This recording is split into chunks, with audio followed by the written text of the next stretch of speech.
안녕하세요 구독자 여러분들, 프로파일러입니다. 아랑칼편까지만 해도 일본 3대 만화 원나블이라 불리며 엄청난 인기를 끌던 블리치. 이랬던 블리치가 풀브링 편에서 폭삭 망하면서 그 여파로 애니메이션까지 완결나버리자 아랑칼편 이후 에피소드에서 등장한 만해들에 대해선 모르시는 시청자분들이 많을 텐데요. 이번 영상에서는 애니메이션 완결 후 진행된 천녀열전 편에서 등장한 만해들을 등장 순서대로, 그리고 기존 만해에서 추가적인 기술들을 얻은 것들까지 모두 정리해드리도록 하겠습니다.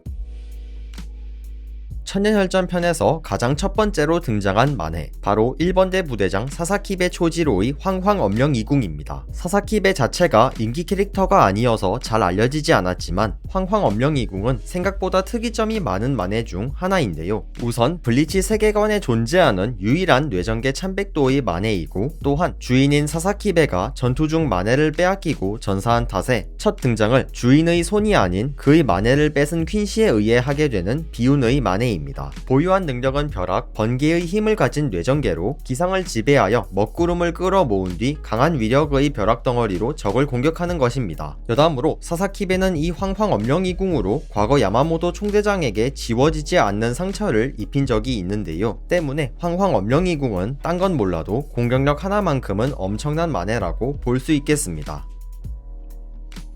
두 번째 등장 만해는 총대장 야마모토 시게쿠니의 잔화 태도입니다. 천년열전 초창기 야마모토 총대장이 소울소사이어티를 침략한 퀸시의 우두머리 유하바와의 전투에서 시에로는 도저히 그를 제압하기 어렵다고 판단하여 사용한 만해입니다. 잔화 태도의 능력은 1500만에 달하는 막대한 열기를 온몸과 검에 휘둘러 최강의 공격과 방어를 동시에 하는 공방일치의 모습을 보여준과 동시에 여태까지 죽여온 적들을 해골의 형태로 부활시켜 조종하거나 응축된 불꽃을 날리는 등 매우 다채로운 기술을 가지고 있습니다. 추가로 잔화 태도는 사용하고 있는 것만으로도 소울소사이어티의 모든 수분을 증발시키고, 심지어 만해를 오래 유지하면 야마모토 본인뿐 아니라 소울소사이어티 전체를 멸망에 이르게 할 수 있을 정도로 강력하다고 합니다.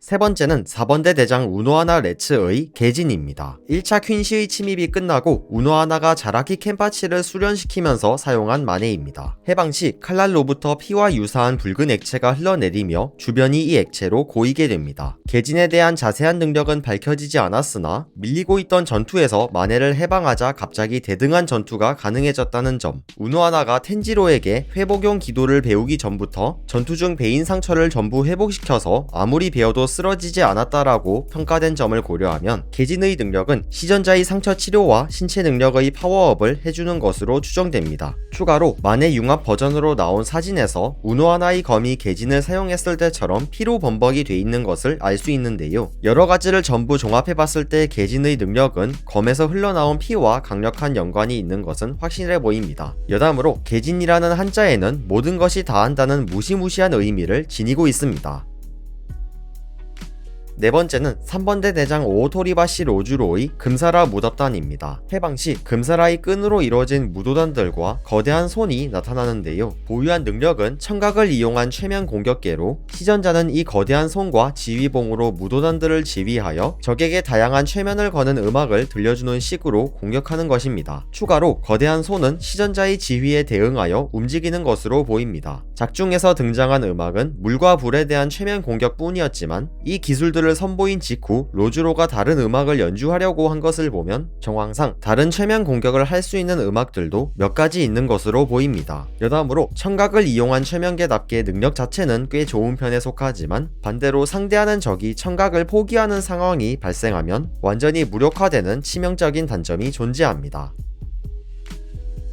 다섯 번째는 6번대 부대장 아바라이 렌지의 쌍왕3위환입니다. 아랑칼편까지만 보신 독자분들께선 렌지의 만해를 비비왕 3위환으로 알고 계실 텐데요. 추가된 설정에 의하면 천년혈전 편 이전까지 사용했던 비비왕 3위환은 사실 반쪽짜리 만해로 참백도가 사용자를 인정하지 않아서 전체 능력의 반만 허용했었다고 합니다. 이후 수련을 통해서 렌지가 참백도에게 100% 인정받고 얻게 된 완전체 만해가 바로 쌍왕 3위환인데요. 보유한 능력은 왼손의 기존 만해의 이름이었던 비비왕이라고 하는 무지막지한 힘을 지닌 원숭이 팔과, 오른손에는 대사왕이라는 검을 이용해서 시전자의 전투 능력 향상에 큰 도움을 주는 것입니다. 여섯 번째는 13번대 대장이 되는 쿠츠키 루키아의 백화벌입니다. 해방 시 사용자인 루키아의 복장은 예쁜 선녀와 같은 모습으로 변합니다. 자세한 능력은 밝혀진 바가 없지만 보유한 능력은 빙설개로 막대한 냉기로 적을 얼리는 공격을 하는 것으로 묘사되었습니다. 추가로 이 백화벌의 단점에 대해서 하나 설명드리자면 루키아의 참백도 수백설의 진정한 능력은 사용자의 체온 자체를 급격히 내리게 하여 그 떨어진 온도로 주변을 얼리는 공격을 하는 것인데요. 백화벌 또한 시해인 수백설과 능력 사용 메커니즘이 똑같아서 루키아가 급격히 내려가는 체온에 적응하지 못하면 온도에 의해 동사할 수 있거나 내렸던 체온을 급하게 올리려고 하면 몸이 녹아내리는 얼음처럼 무너져 내릴 수 있는 치명적인 리스크가 존재합니다. 일곱 번째는 0번대 수장 효습의 이치베의 백필일문자입니다. 보유한 능력은 시해와 연계하여 쓸 수 있는 것으로 시해 상태에서 뿜어져 나오는 먹물에 칠해진 것들에 시전자가 새로이 이름을 부여하는 것입니다. 능력만 들어봤을 땐 전투 능력이 전혀 없어 보이고 그저 이름을 이용한 말장난하는 만해로 보일 수 있는데요. 사실 백필일문자의 진정한 능력은 단순히 대상의 이름을 바꾸는 것이 아닌 부여한 이름에 따라서 능력을 뺏거나 부여할 수 있는 것에 있습니다. 즉 사용자의 마음대로 특정 대상에 힘을 주거나 뺏을 수 있는 현실 조작의 능력을 갖고 있는 셈입니다. 여담으로 이치베의 백필일문자는 현존하는 모든 참백도를 통틀어 최초로 만해의 힘을 각성한 참백도라고 합니다.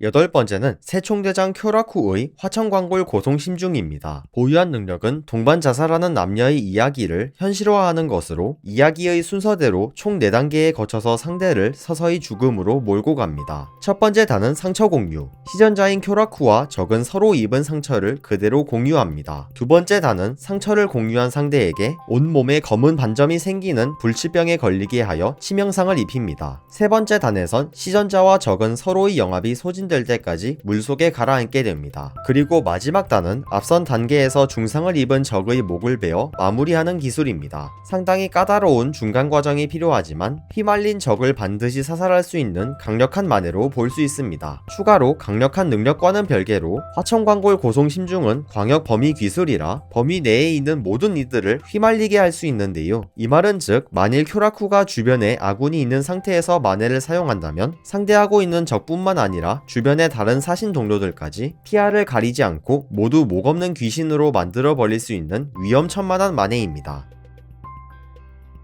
아홉 번째는 전 12번대 대장 우라하라 키스케의 관음계 홍희 아라타메입니다. 작 후반부 우라하라가 퀸시 아스킨에게 상당수의 수단을 파회당하고 위기에 몰리게 되자 새로운 방법으로 아스킨을 돌파하기 위해 꺼낸 기술입니다. 보유한 능력은 닿은 물체를 우라하라가 원하는 대로 고쳐 만드는, 즉 재구성하는 것으로 기본적으로 우라하라 본인의 신체 개조를 통한 강화부터 시작해서 상대의 신체와 공간까지 정말 별의별 것을 전부 다 재구성, 개조하는 게 가능합니다. 여담으로 과거 우라하라는 자신의 만해에 대해서 누군가를 단련시키거나 남에게 힘을 빌려주는 것과는 맞지 않다는 언급을 한 적이 있었는데요. 실제로 관음계 홍이는 전투 능력보단 서포팅 쪽에 활용하는 게 더 효율적이라서 과거 했던 언급이 결코 틀리지 않았음을 알 수 있습니다.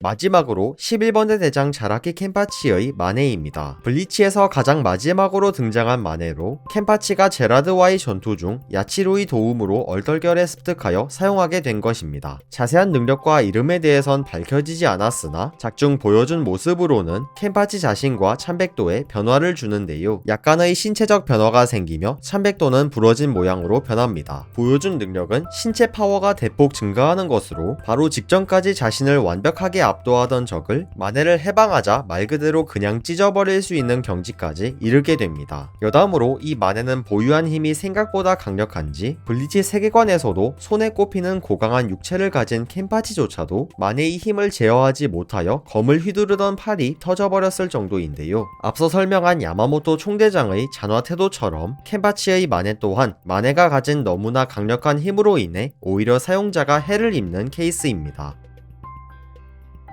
추가로 천연혈전 편에서는 기존 만해에 새로이 바리에이션 기술을 얻은 만해들도 존재합니다. 그동안 만해를 너무 남발했거나 만해치곤 연출이 너무 약하게 묘사된 대장들 위주로 일종의 상향을 먹인 것으로 보이는데요. 기존 만해에서 갑옷이라는 방어력을 포기하고 스피드와 공격에 치중하는 기술을 얻은 코마무라 사진의 흑승 천견명왕 단계승의 1100도 개조를 통해서 새로운 능력을 선보인 마유리의 금색 소세지장 마테복인 증체, 수련을 통해 만해의 진정한 능력을 얻게 된 히츠가야 토시로의 대홍련 빅륜왕과 영왕궁에서 여러가지 추가적인 기술을 습득한 쿠치키 벼쿠야의 천본행 경험이 있겠습니다. 이렇게 천연혈전에서 등장하였고 곧 반년 후 애니화를 통해서 나올 만해들에 대해서 알아봤습니다. 작가가 직접 애니메이션 제작에 관여하고 있어서 그런지 PV 영상에서 볼 수 있듯 작화가 정말 손에 꼽힐 정도로 좋은데요. 그림이 아니라 움직이는 이들의 만해를 볼 날을 꿈꾸며 영상 마무리하도록 하겠습니다. 재밌게 보셨다면 구독과 좋아요 한 번씩 눌러주시면 감사하겠습니다.